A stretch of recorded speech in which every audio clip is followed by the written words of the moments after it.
Greetings and I, Tantus Narvan Dracovin, Lord and Emperor of the Dracovin Empire, and welcome. It is time to continue our discussion on EARTHDAWN.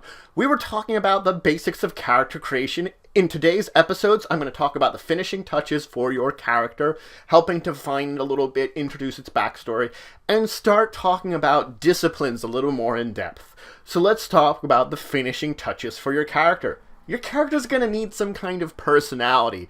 Now, the book lists a great number of personality traits that might help you make decisions on how your character is going to act in many situations, how it's going to react to different things.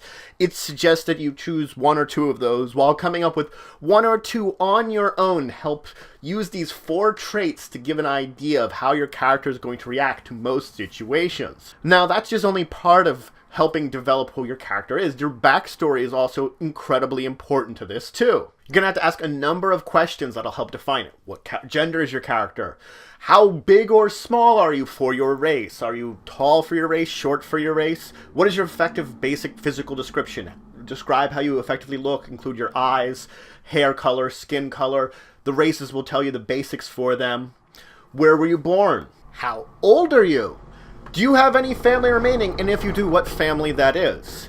Do you have any major religious beliefs, spiritual beliefs in general, or any other kind of special qualities in your beliefs that would be important to make note of? Do you have any special qualities in general that make you stand out?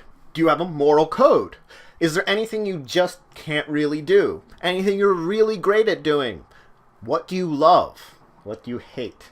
And of course, the most important and final one, what is your character's name? Once you've finished asking all these questions and have filled out all this information, you're ready to play. Now, there is something else that your game master can add in at this point in time. Hidden personality traits. They can choose to have 1 or 2 personality traits hidden within you that don't manifest normally. So when someone wouldn't know necessarily about them, and it would be something that would come forth and unfortunately probably be interesting that it would exist and might cause tension just because of the way that sometimes you might react to something which people would not expect.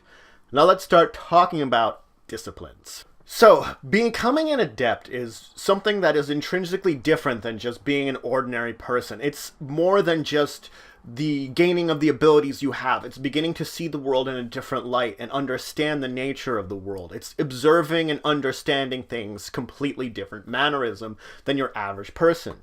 Now, for example, it can be vastly different amongst the different disciplines.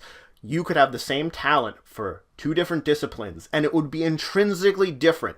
Game statistics, it's exactly the same, but the reasoning and understanding of why it works for that particular discipline are intrinsically different. So, game terms the same, but what it really means, different. Now, every adept is different. Every person is different, but each of them has a basic way of thinking according to their discipline that is the intrinsic way they're going to act, even though they interpret that slightly different ways. Now, there are 2 important things for someone to initiate to becoming an adept. First is an openness to be willing to experience more and different things, to experience different ways of life. The second is the ability to dedicate oneself to a way of life that is different from one they've ever experienced. So not only do you have to be open to understanding and the concepts of this new way you're going to be acting, you also have to be willing to dedicate yourself to the hard work of becoming this path, to going down this path that you've started. These are both traits rarely found in people, and you need both of them to really become an adept and join a discipline. So if you should only have one of them, you're kind of out of luck.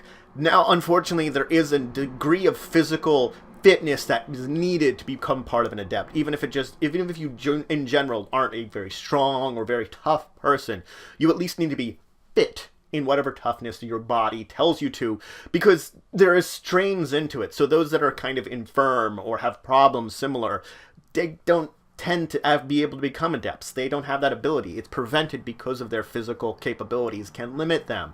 So it is both a spiritual, mental, and physical journey to become an adept.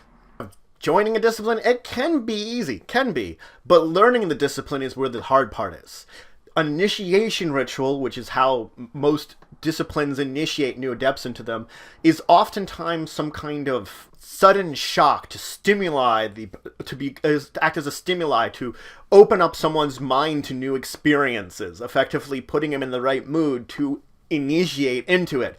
This can be both physical, mental, spiritual, depending on the discipline. Depends on the kind of thing they will do.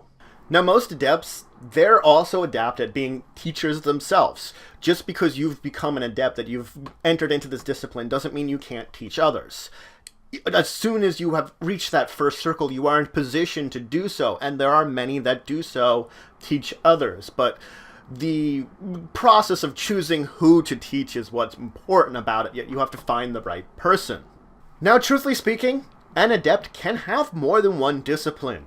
It is possible for you to have multiple disciplines. The thing is, the two disciplines, they have to be compatible to each other. That means their basic philosophies have to be ones that don't go against their very natures. That the ways of thinking in the two disciplines do gel together, at least to a bit. If there's any kind of friction in there, then it won't work and you won't be able to learn both of them.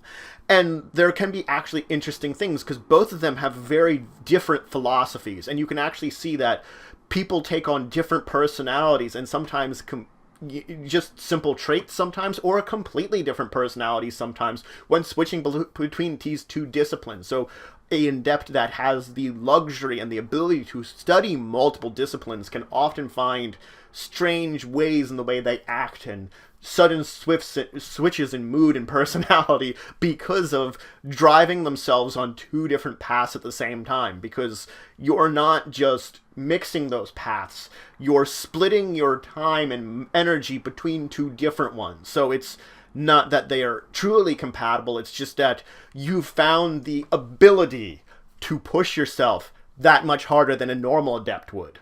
Now, this does move into different disciplines and acting with each other, getting along or possible with each other. There are many disciplines that each have different ways of thinking, but most of them try to at least be reasonable enough to get along with each other. So that means a team of people, all of different disciplines, should theoretically be able to get along, even if their disciplines have vastly different ways of thinking, or even sometimes opposite ways of thinking.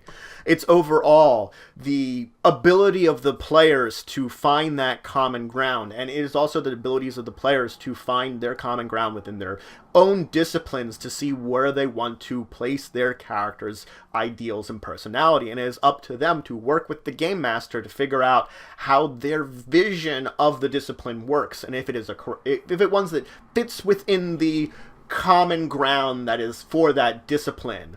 If it doesn't, the game master will let you know, and you can work to correct that, to filter your character's own personal take on the discipline into what is important and appropriate to the game. So that's it for today. I finished up the finishing touches for your characters, talked about a lot of the questions you'd ask to help build up your background, and a little bit about the personality traits you'll be choosing. Then I moved into disciplines and talked about some of the basics of it, about understanding what it means to be part of a discipline, that fact that you can take more than one discipline, and that people in a discipline will attempt to get along with others regardless of their philosophies, just because of the nature of people wanting to get along. Just because you think different ways doesn't mean you're intrinsically going to hate that person. In the next episode, I'm going to talk a little bit more about disciplines and move into talking about the actual disciplines individually, giving you a little information on them. So if you have any questions, comments, anything you want to say, anything you think I left out, please leave in the comments below. Please like, share, and subscribe to support the channel, the Empire, and the work I do. And until the next time, I bid you farewell.